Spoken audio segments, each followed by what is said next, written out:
back to that fight with Forrest, why do you think that still stands out in everyone's mind where it's so one of the most talked about fights of all time?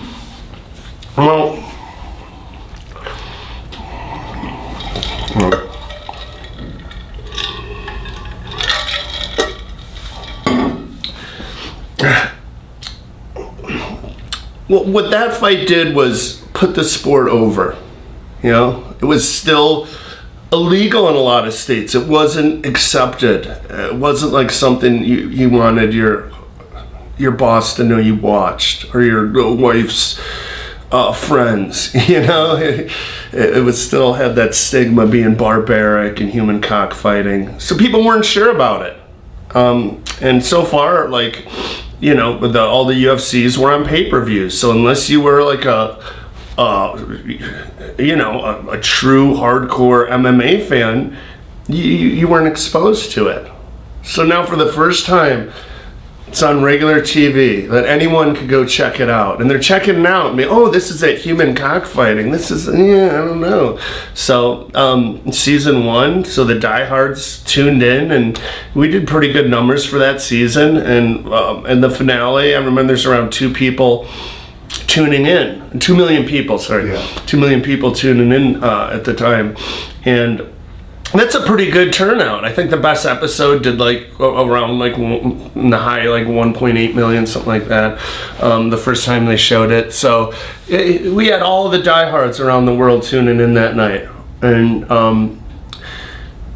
after the first round, it was just a barn burner, good, entertaining round, back and forth, that people were calling their friends and being like, hey, I know you're not sure about this sport, but check it out. Turn this fight on. Like, you know, I know you bust my balls about watching UFC, but see for yourself. And, you know, then the numbers ended up peaking in the second round at 10 million. That can only mean one thing.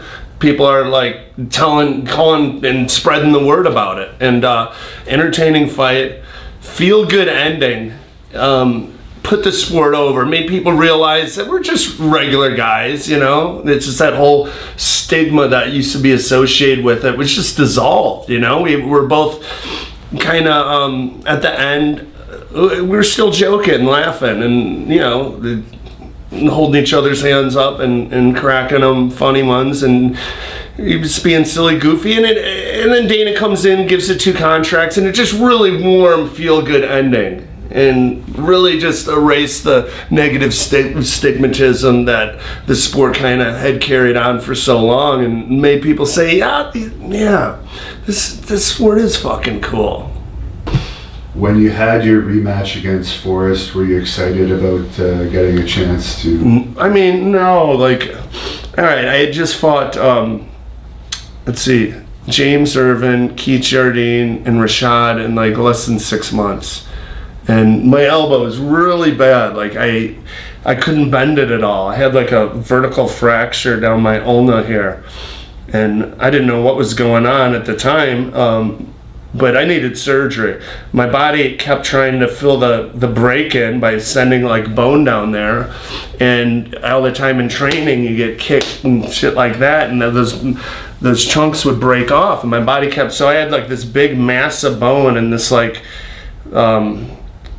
This vertical fracture that was like a V here, and all these like loose marbles of bone and like it sucked. At least once a day I'd get like take a kick or something that would jam it in, and it was just the worst pain, where I'd be rolling around on the ground for a couple minutes like like people would be like, oh my god, I'll call 911. I mean, no, it's just gonna hurt super bad for a couple minutes. And then it would go away, and then I'd get up and finish the round, finish training. But that sucked. I remember going to like take my vitamins, put them in my hand, and they'd all fall to the floor because like my arm would only bend here. I couldn't block a left hook anymore. I was leaning to get out of the way of shit because I couldn't touch my ear, you know? I couldn't bend this to 90 degrees. I'd only been about that far. And that was hard. So I scheduled to have surgery. Like I knew I needed the surgery before the Rashad fight. It was like that was the training camp that I was always like it got a lot worse since like the fight with Jardine and Rashad were only like a couple months apart. So and it got like for Jardine it was tolerable, but then after the training camp with Rashad it was intolerable. So having surgery, getting it fixed, thank God, and then like they want me to fight Forrest again. The fucking Babalu Liddell the main event. No one's gonna buy it. Chuck already knocked Babalu out easily. Like, you know, no one's. We need you and Forrest to be the co-main event if this thing's gonna sell.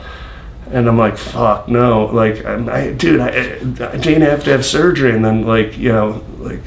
Oh, Lorenzo would really mean a lot to us. And, you know, I was going to give you a little bonus from the Forrest fight last year. I was going to do it after this fight. But, you know, whatever. I was planning on giving you, I'll still give you it. But, yeah, we really need it, man. It would mean a lot. And it was just like, oh, all right. And about 10 days out, too, I was sparring and fucking caught a headbutt from Bulgarian and went and got a bunch of stitches and told Dana, and they like, oh fuck, you know, they flew me out to Vegas immediately, had their doctor look at it and was like, yeah, that's terrible, it's right over his eye, it's a big cut, like there's no way you could fight. So they sent me back home, and the fight was off. And the Sunday before, my dad got tickets to the Cubs game. So we went to the Cubs game and it was fun, man. You know, I'm in Wrigley Field eating fucking brats and knocking back beers. And leaving the stadium that day, I get a call from Dana. Like, look, man, we're going to get the commission to let you fight, man. Trust me, they'll do it. Get on that plane Tuesday. Get on that fucking plane, you know, because I already had my plane ticket bought and everything. And and I was buzzed up at the time, and I'm like, all right, you know, sure.